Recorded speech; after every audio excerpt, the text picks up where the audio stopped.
And to kickstart the roundtable, I would like to ask something a bit general, and let's see if I can make it articulated enough.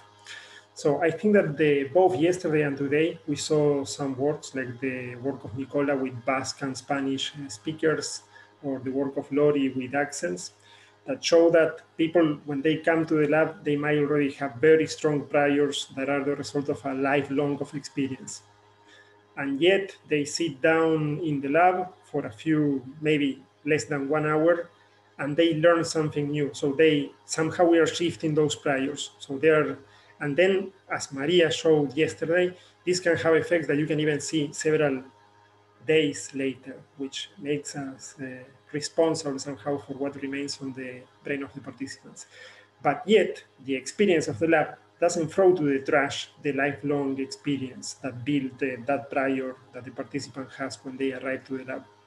So a bit my question is this, that so it seems to me that we need strong enough priors that we build during our life that are flexible enough to be adapted to something new in the environment, that can be either go into a lab to do an experiment or travel to another place where people have different accents or whatnot.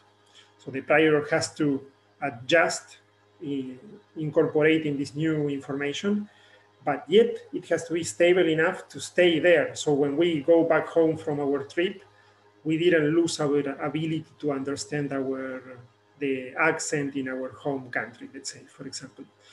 So I guess that my general question is this. So how could it be that we have priors that are flexible enough to change very fast, but at the same time stable enough to fall back to them once the new situation disappeared? Well, so firstly, I mean, you could be maintaining several concurrent models of things, right? And you just instantiate the model that is most relevant to the situation that you believe you're in. And so your task is basically kind of, your dilemma is, when is model one relevant? The one that I've, perhaps acquired over development, and at which point is model two relevant, which is the one that I, just acquired now. And so you can flip between those, perhaps flexibly, sufficiently to allow you to achieve what you just described. Yeah, as an example of what Maria is saying, right? I think we probably all had the experience of, struggling with a non-native accent of a new coworker or friend, but over time, developing a model of that person that is, so deep and rich that you don't hear the speech as accented anymore. I'm thinking of my spouse at the moment, who has a considerable Italian accent that I no longer hear. And I think like what Maria is saying is that you can develop very specific models that are context dependent and rich, and probably evoked quite rapidly in different contexts. And so we're doing kind of a baby version of that in the laboratory under really, really markedly limited circumstances. But then I guess that I guess that my question is then how the brain keeps them apart. So for sure, I agree with all of you that we can keep more than one prior. But how is it that they are kept as distinct models, as distinct objects? And what I suspect is that it might be a matter of time scale. So it might be that we, in the same way that everything that we do seems to be hierarchical in one way or another one, there might be hierarchical priors in the sense that you have one model for what happened in the last minutes or hours, and other more stable models that are harder to change over time.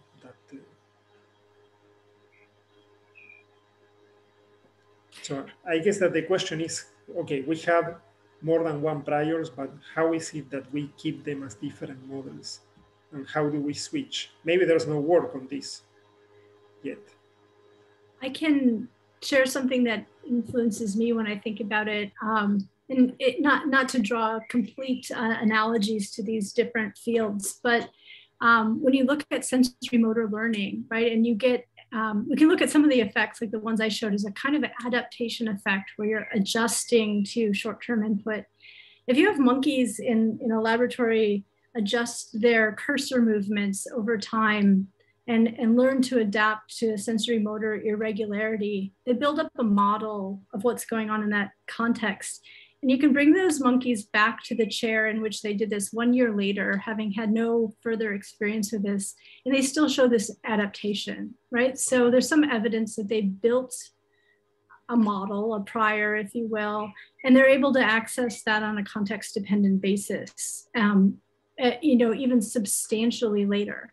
And so I think there's lots of evidence, if you look broadly at neuroscience, of the development of these, these rapid short-term models that nonetheless persist for quite long durations in time.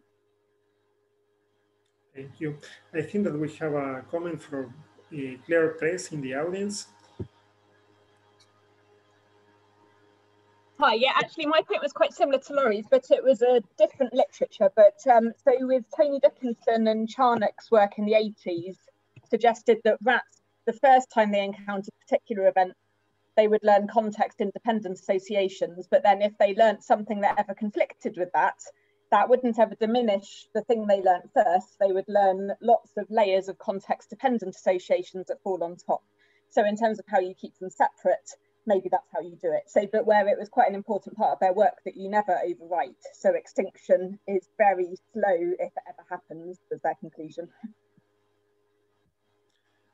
Thank you, Claire. I guess now we can go with Floris.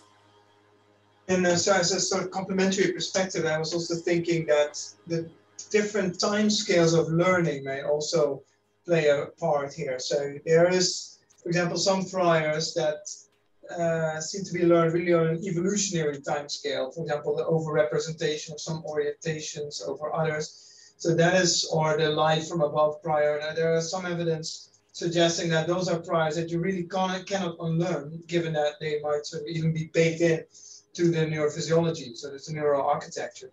And I think, so that's kind of an extreme example, but I could well imagine that sort of that some forms of priors are happening or are being built up over an extremely long lifetime. Can also lead to things like pair coding, where you're tuning properties of neurons, basically encodes the statistical probability of co-occurrence of some objects. Whereas like really short-term learning can really obviously not do that. So that there's other people that implicate the hippocampus more in that kind of form of learning. So I think that's maybe also part of the answer to the question of like, how can all these different forms of priors coexist? They might just really employ different routes and different neural mechanisms. Thank you. Next we have Caspar. Yeah, maybe also from the perspective of vision and coming back to the orientation priors that Floris just mentioned, right? So we have this overrepresentations of or higher sensitivity for certain orientations, cardinal orientations and so on. But if we train people in the lab, for days or weeks to discriminate other orientations, it doesn't prevent their ability to find like a street crossing outside or anything like this, right? And so they can get better in discriminating orientations in a task that they will really only do in the lab without affecting any other task. We can also train them on a second task without them, catastrophically forgetting the first task. And I mean, the basic takeaway from this is what you don't want to do is like change your basic representations, right? So you want to use multi-purpose representations for orientation, like you have them all throughout the ventral stream, and then you want to read them out differently depending on the task that you have, right? And so you will change your whatever feed-forward weights, for example, you change your readout weights, and then it's a question of how many different neurons for readout do you have. But in principle, it's not any kind of complicated to have many different ways to read out multi-purpose representations. But if you go and you create a completely new representation, or you change the ones that you have, then you would expect something like catastrophic forgetting or something of that kind. So and not seeing this really as like a big problem that the brain needs to solve, but that may just relatively simply be solved through something like that. Thank you, Caspar. Tristan.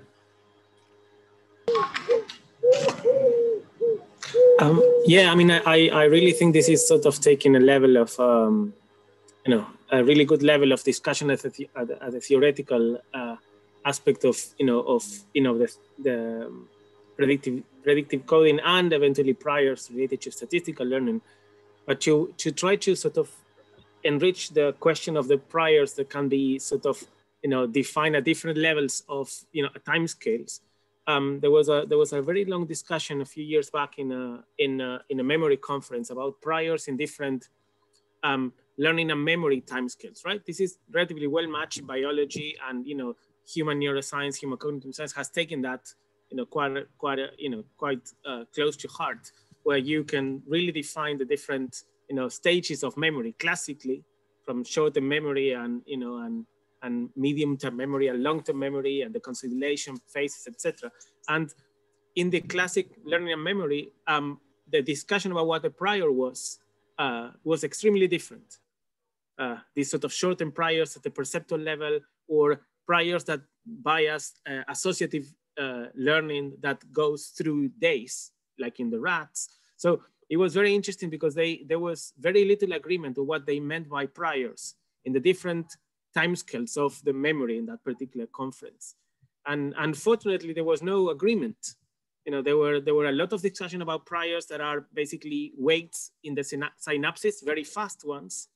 And then there are people who are defending, no, the only real priors that we can get are network priors that are not encoded in a local manner in a synapses, in a series of synapses on a column, which we will go against what what Floris was talking about in the local, or what Casper was, I think, saying, because I was in my bike picking up my son, so I only heard his talk. I couldn't watch it.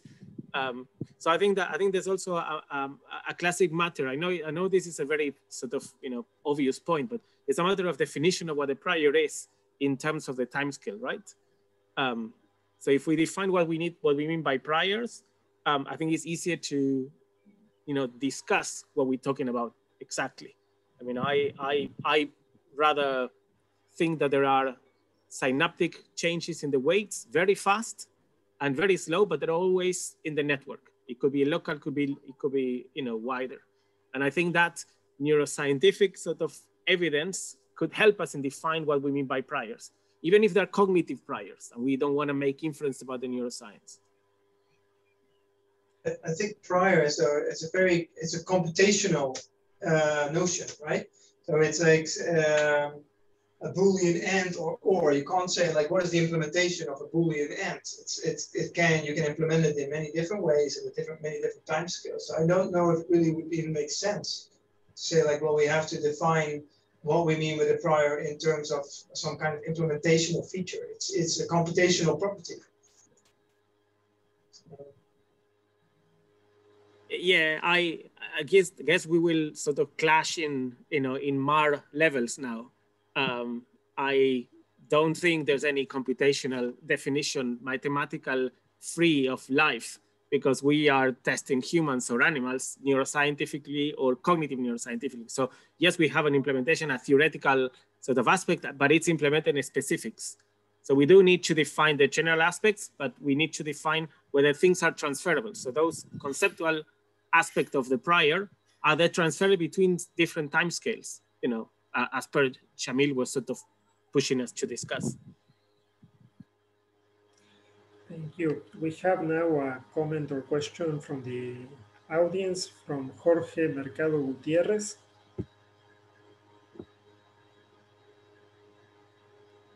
Jorge, do you want to ask your question? I think you need to unmute him.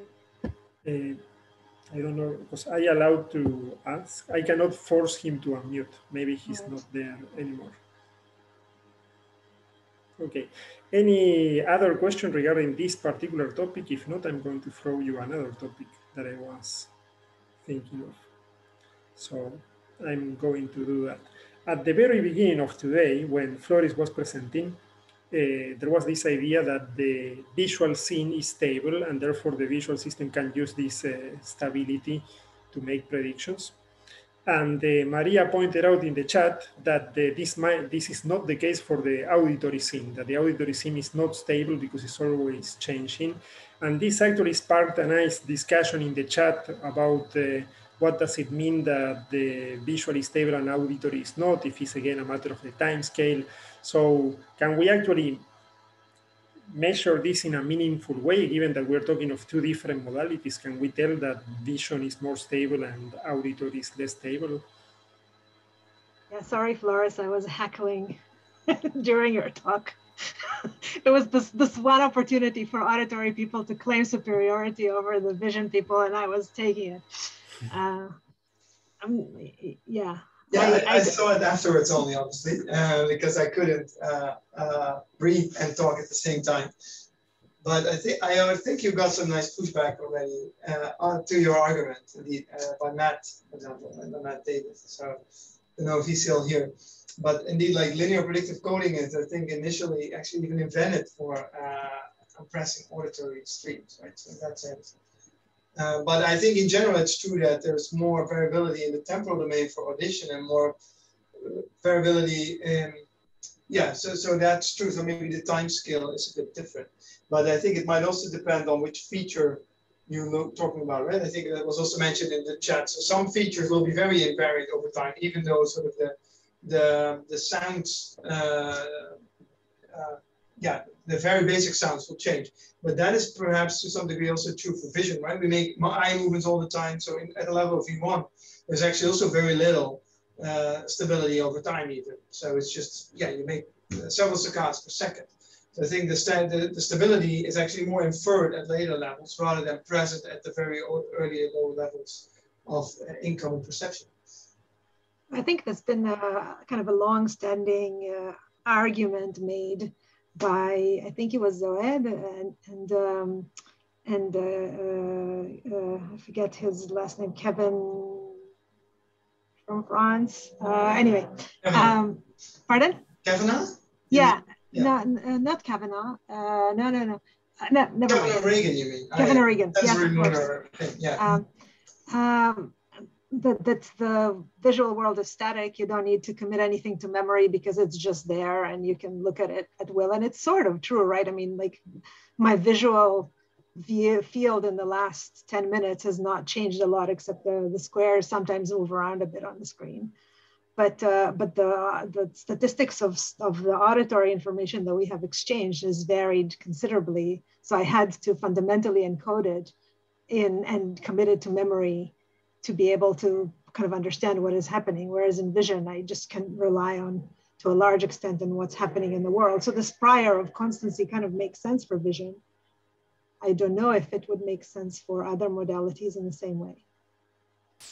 Yeah, I think it's an interesting point. I had to smile though when you later said that, for example, from the Ulanovsky study, that this kind of very long time scale adaptation is also equally present in audition. Yeah. Seems to kind of provide a counter argument, at least at the neural level, for your earlier statement about lack of stability prior in audition. Well, there, I mean, I think the difference was that the stimulus that they used was inherently stable. So, you know, an oddball paradigm with two frequencies. So the stability was potentially artificially introduced in the environment. And when you do, you see that. But yeah, perhaps, yeah. Thank you. Let's go. I would strongly contest that you can just look again, you know, in vision, and that this induces any kind of stability. You know, I mean, if we're talking about looking, since we're, you know, closing our eyes all the time and we're looking around all the time, we don't close our ears all the time, then I could make the opposite, you know, the completely opposite prediction for audition. You can just, you know, continue hearing, right? And it's never getting interrupted because it doesn't get closed. So then I would have like a long-term stability prior for hearing. I think not, so, I mean, the figure that Flores showed was interesting, but right, I mean, just because there's a peak for zero, right, in principle, you need to sum all the other orientations if you want to look at change, right? It's not zero is the highest, but is everything else higher than zero? And then you see that there's a lot of change in the cat data. I don't know how the city data came about, but, you know, comparing a moving cat to a camera is also not a good model of vision in any respect. Of course, the camera makes static images because that's what it's made to do, right? Contrary to our visual system. So I think that this is sort of a weird dichotomy that is, you know, made only by looking at very specific aspects of vision versus audition. I mean, I think the fact that we blink in vision is because we have a prior. I mean, the argument that our ears are open and hence that means that we are assuming stability. I kind of don't understand it. I think our ears are open all the time because we have to track a rapidly changing environment. In vision, look, I don't have to remember what any of you are wearing because I know that I can just look again and see, right? But I have to remember what you said for us to have this conversation.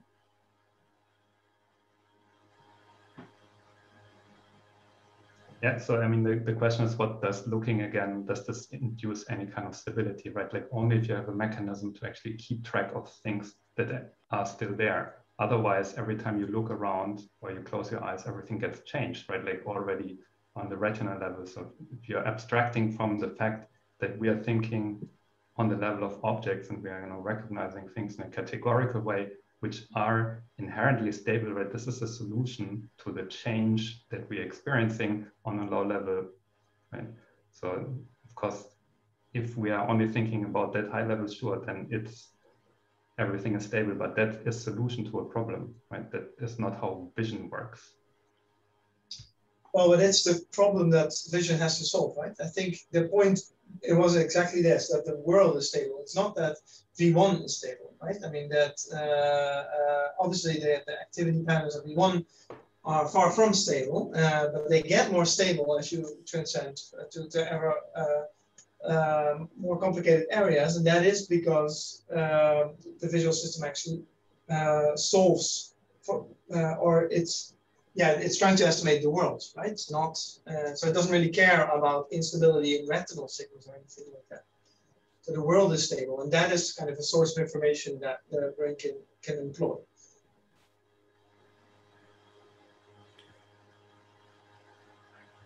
Thank you. I think that we have another question or comment by Fernando Ramirez. Yeah, was very interested in the whole kind of, when we transitioned from the short kind of interaction between Tristan and Floris, between what a prior is, essentially the story there was, okay, what is a prior?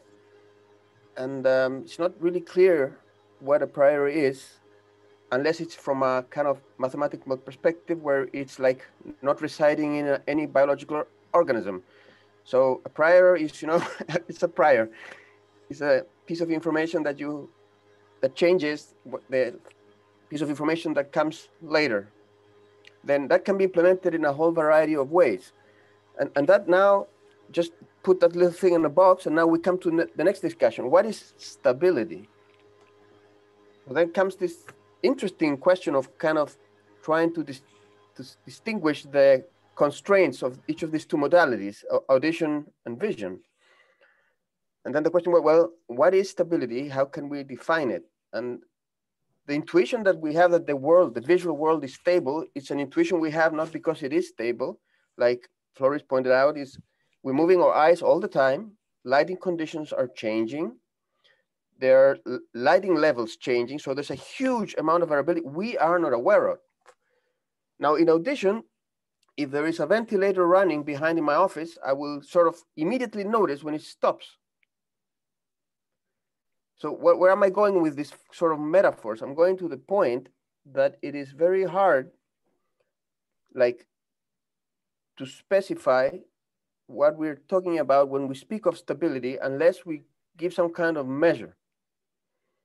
And that phenomenologically speaking, depending on the scale that we're standing, we can sort of translate the same kind of concepts from one to the other. Unavoidably, vision will be 2D in the layout of what you can kind of see, and audition will not be. But whether one is more stable than the other, if we measure the receptors, I don't know really if that is a concept that would be easy to kind of quantify. I hope it makes some sense.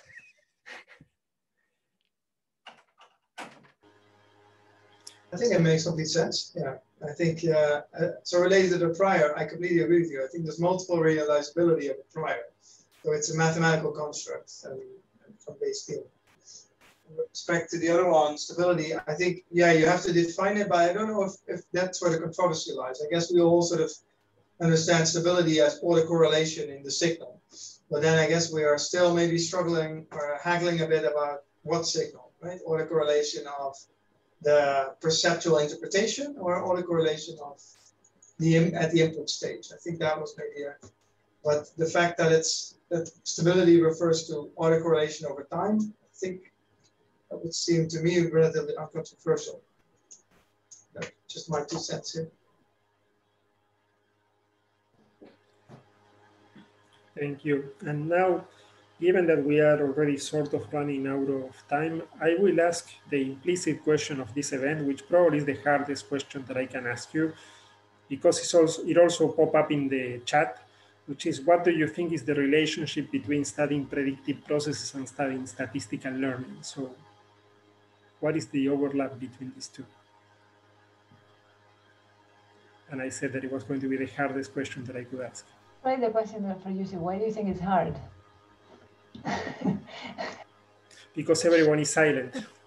Because probably it's, the answer is that, it's in regularities, and we talk about regularities. So probably the question that I'm going to ask to you back is, it seems to me that, we just started investigating these two things in different fields, not necessarily because they were inherently different, right? I guess that,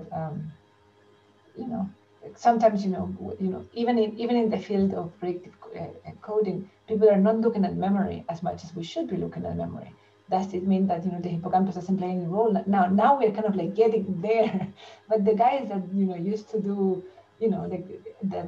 win Nobel Prizes, they have told us this, since years. I think that it has something to do with the communities that we just circulate in, as opposed to, like real essences. No, I agree, absolutely. So I always say that the brain is one and it's a mess. So I know that we are studying the same, and I really think that it's a matter of tradition. So we are not free of tradition. And I would even dare to say that these are traditions that pop not from that much theoretical frameworks, but really experimental paradigms, that people found a task that serves the purpose of studying how the brain catches some sort of pattern in the environment. And from that task, they really build a literature and a vocabulary by interacting between them. And luckily now we are mixing. So I agree with you, Lucia. Let's see, now we have Nicola. No, I wanted to add about this parallel on its hierarchical nature, because I really enjoyed the last study by Lucia that she showed the perceptual regions versus the supramodal regions. That is calling for a hierarchical structure also in statistical learning, something that I was really, maybe because of my lack of knowledge, missing, while it's an inherent component of predictive processing or predictive coding, if you want. But to my question is that, would that be a good starting point to merge everything together, the hierarchy? Because at the end, our representation are hierarchical.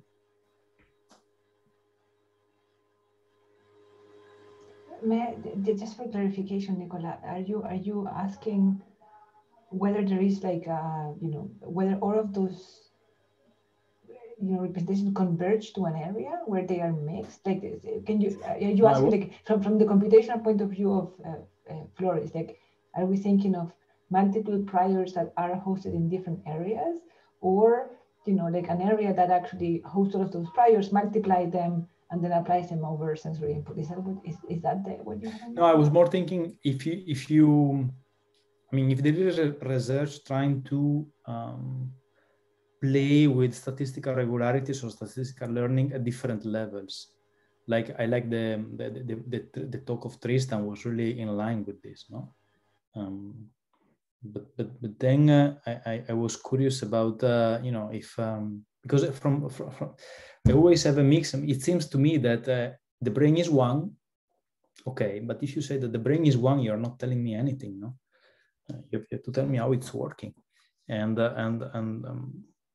every time that I listen to a statistical learning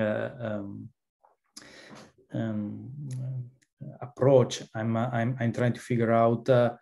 So, for example, in your case, Lucia, there was like this common, and I was kind of surprised. There is this common supramodal network that is working for syllables and for patterns of visual patterns, no?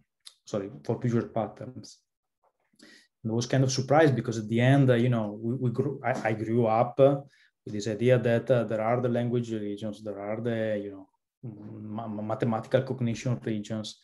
But it seems that everything was the same in your case, even if at the end you were picking up in two pretty distant domains. One was visual patterns, and the other was syllable, that to me are really linguistic.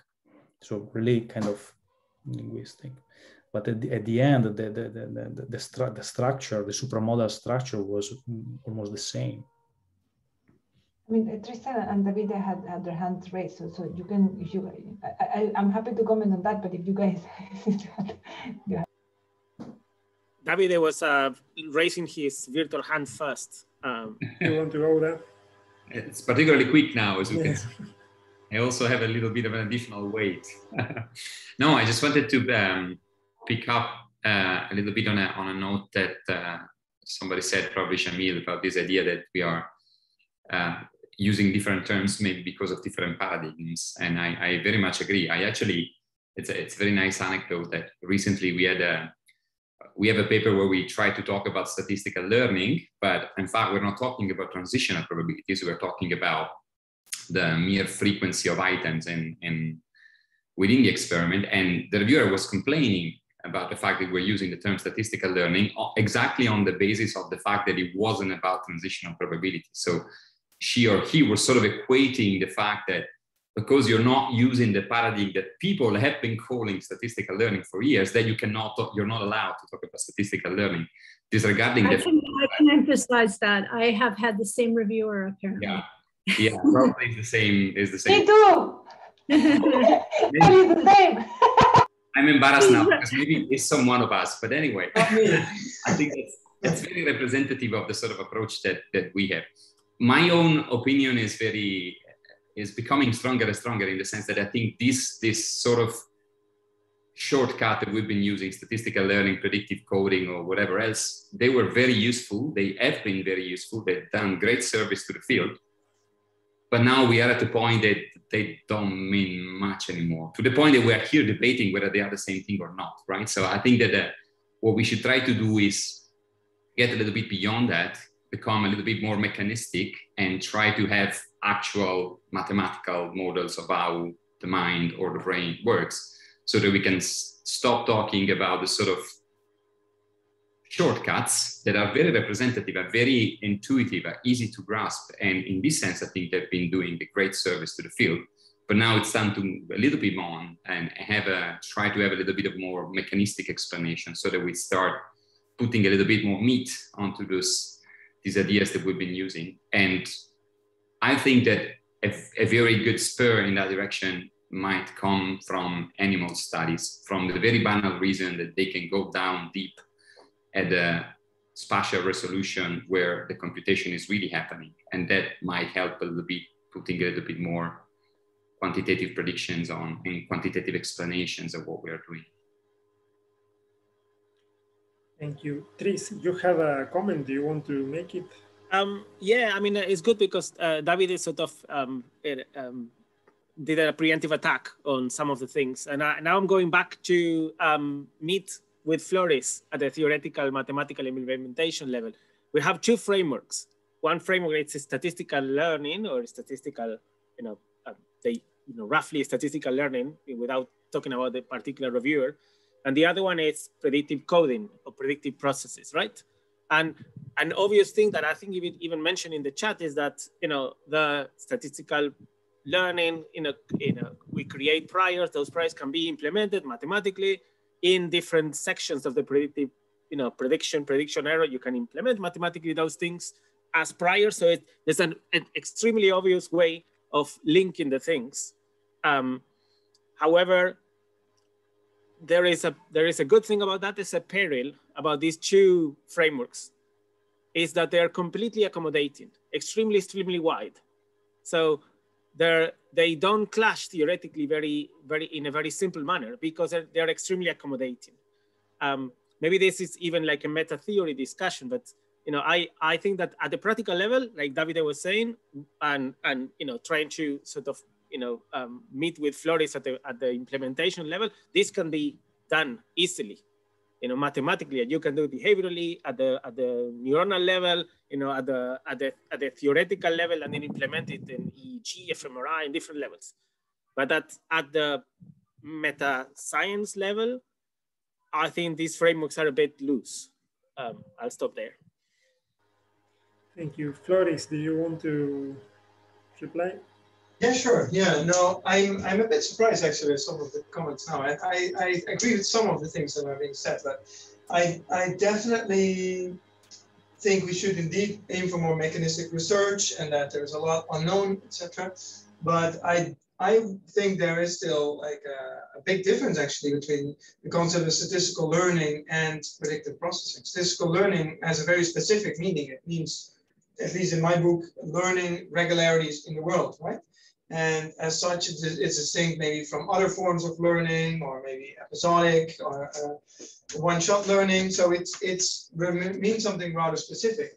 But it can, of course, when you are learning something, that allows you to predict, right? So that's, I guess, the link, at least where I see the link. But that doesn't mean the two things are the same. It's almost as saying, well, perception and memory are the same. Because when you perceive something, you memorize it, and your memory helps you to perceive things. So we should stop calling these things different names. It's all the same. We should now do mechanistic research. But I think obviously they are different, but they indeed connect. And I think that connection is interesting, and we should explore it. But there are definitely also other ways that you can come to predict certain things. Like Gestalt rules can make you predict maybe whether you see a kinesia triangle somewhere, a triangle where there isn't one. That has nothing to do, I think, with statistical learning. So there is not like a complete overlap between these two phenomena. So that's where I would disagree with kind of saying, well, these are vague terms of shorthand, so let's get rid of them. Can I piggyback on your comment, Floris? Because I agree with you that there is, so you can, this is the way in which I think about this, is statistical learning is a subset of. Like in my Venn diagram, it's like there's a portion that corresponds to that. Is it all? No. But even I would actually go beyond, which I think is part of like the places where I feel that sometimes even in the statistical learning community, there is some distinctions that are not being made, and this is what I was trying to make in my talk, which is like when we talk about transitional probabilities, which we think that are at the core of statistical learning, is it true that it's the only available information to the learner? No, I don't think so. And this is what I was trying to demonstrate with my studies, is in a simple sequence of three things that co-occur, you can learn a chunk, you can learn order, you can learn transitional probabilities. And I think that this is where I love Stan's Dehaene idea of, hierarchy of sequences, right? And I think that a lot of these discussions that we have in the statistical learning community may actually be, in some sense, like a straw man. It's like, it is, as if the brain had to decide, like, whether it goes by transitional probabilities or chunks. And, yes, it may have to, but at the same time, I wonder, why would it? So if the information is all available, when you learn color, does it mean that you don't learn shape? I mean, I just feel that, I wonder, so what I do think that is probably irrelevant for all of this discussion is to make these distinctions. Like, what are the subjects learning? Is it frequencies? Because they could also even learn frequencies and not even transitional probabilities, right? And this is where the mechanism may actually be different. And even, for predictive coding, what you can predict Of course, in a transitional probability, is very different. Like it goes more like the MMN thing that Tristan was showing, versus perhaps if you're learning a chunk, then you have a much longer, like a much more complex prediction. So of course, like it comes from a different part in the hierarchy and so on and so forth. So I think that there is where these two things may in fact interact in a nice and neat way, right? That's just my 2 cents. I fully agree with that. Yeah, I also think statistical learning is not just about transitional probability. I think if you look at the early studies by Ashlyn and all that, they also ask this question: what statistics are learned? Is it frequency? Is it transitional probability? Is it chunking? And so clearly there are many types of statistics that we can learn. Yeah. And probably learning is not only statistical. Let's take one. Sorry, Lori, I know that you're. Okay, let's go with you, Lori, and then we have one from the audience. Because you have been waiting for too long. I think I'm echoing Lucia in that I think I heard Flores define statistical learning as learning about regularity in the world. And if our definition of statistical learning is that vague, I think we can all say we're studying statistical learning and be studying completely non-overlapping learning processes in the brain. I think we have, like, from the beginning, Saffron and Newport and Aslan, it's been really like kind of a missed opportunity to define what are the statistics that are being learned. And this has been echoed, I think, in what Lucia was saying about frequencies versus transitional probabilities, different levels of chunks. And I think something else that comes up and divides the field, I personally like the broader implementation of statistical learning, but there are pockets of the area, Dick Aslan included, that would not define much of what we were talking about in this session as statistical learning, because it's not wholly passive and it's not incidentally happening in the background as you do something else. And so having a broad definition of just learning about regularity in the world encompasses much more of learning than the kind of narrow brand of statistical learning that's often described in the field, and brings up some of those reviewer challenges that I think Davide was mentioning, right? I think the field itself, some groups define it very narrowly, others broadly, and that really makes for difficulty in advancing mechanistic discussion. Thank you, Lori. I guess we can have one last comment from the audience, this time from Emma Ward. Hi, thanks everybody. It's super interesting. I think hopefully my comment will fit well with the direction of the conversation. So I was wondering if the speakers could give their idea, like, is it possible that statistical learning is one mechanism that is happening within a predictive processing framework? So we could say the brain works in a predictive processing way, and one evidence accumulation strategy is statistical learning? Or do you see that there's some incompatibility where these things cannot coexist?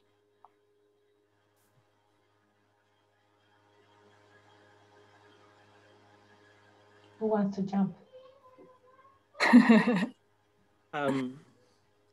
Just because I said that the two frameworks were very accommodating, I should try to respond.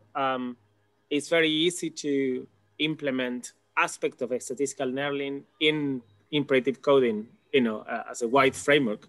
But of course, there's other information that is not necessarily deriving from a statistical learning that you can use for predictive coding processes, especially when there is no statistical learning. There's just simple associations, and like the Rescorla-Wagner model with two things, and there's no real statistical learning, or at least not at the definition, but you still could model with predictive processes. So maybe it's one that we can implement in predictive process. Now, do all of the statistical learning, it's predictive processing? I don't think so either. But we'll see what the others think.